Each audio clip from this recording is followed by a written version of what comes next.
Okay, welcome back here. I just got my tubes put in place and I got both my headers down. I kind of did something a little different. I'm really not too crazy about, but these three braces are 2x4 braces.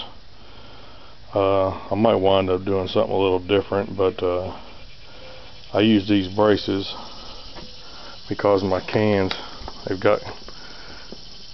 had a little bit of pressure in them because I've got 3.5 inch insulation up underneath of them, but I've only got an inch of gap between the cans and the backing board up underneath. But it did put a little bit of pressure on them, so I put 3 of these braces in there to help hold them down, and it's doing real nicely, better than I thought, but I'm really not too crazy about it. But anyway, I'll try that for now.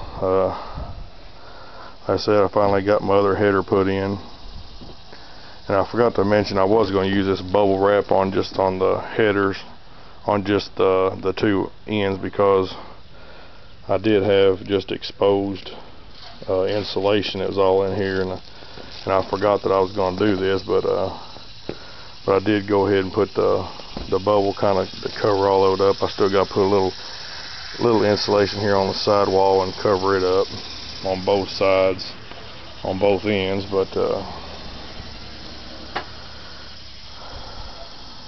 I'll do that probably tomorrow or something. But I did get that covered up and I got everything trimmed up.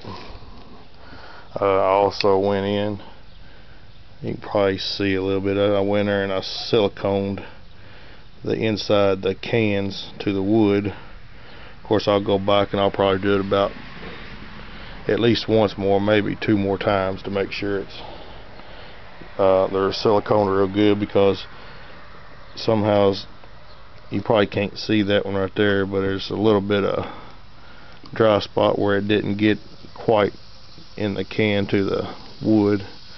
So tomorrow when this dries, I'll probably come out here and re-silicone both ends.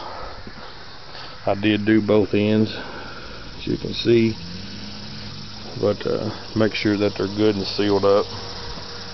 I was going to put silicone here on the back part of the header touching the cans, but I figure if you get enough in here, get it sealed up pretty good, you shouldn't have to have it in there, but I know some people do. I didn't do it on this one, but in the future, maybe next year, if I decide to build another one of these, I'll probably look into doing that. But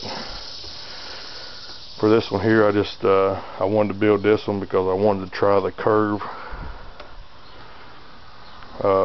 plexiglass, but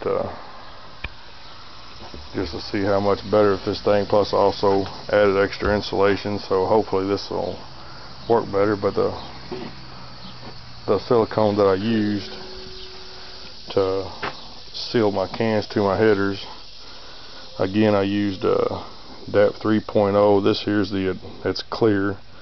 This is the advanced all-purpose sealant, and it's a all-weather and sub-zero application, indoor or outdoor use, and says it won't crack or shrink. So we'll give this a shot, see how this works out for this. But yeah, I'll get out here tomorrow, let this dry. I'll probably get out here tomorrow afternoon and reseal all my cans again, and I might do it a 3rd time, get a good thick layer inside there. That way I know they're good and sealed. I guess also, I know this year, I didn't do it last year, it's kind of hard, but this is one of them little adjustable snap discs. I got one in my other box, but I done had the plexiglass on it, and it was kind of hard getting your hand through a little bitty small hole, especially as big as my hands are. But I'm just going to wind up, I'll probably just attach it just like I did last year's. I'll attach one side here, let it overhang over one of the tubes. That way I set it where it'll come on at about 110 degrees. And I think this one's already set at this one's already set at 110, so I won't have to mess with it. But I am going to turn last year's box down because it was turned all the way up before I realized after I done put it in there, and it was done too late. So I'll get in there and adjust last year's box, and I'll get this thing mounted in, of course, after I get my silicone, my can sealed up. But as of right now, that's where I'm at, and hopefully tomorrow I can get my plexiglass on here and just get it fitted, and maybe go around the edges, because I know it's going. I'm hoping it'll stick out since this does have a curve. I'm hoping it's still going to stick out just a tad bit all the way around. I know it will on the top and bottom, but I'm hoping with the curve that it'll have just a tad bit of overhang, so I'll be able to route it and fit it flush to my box. And I guess that's it for now. Thank you for watching.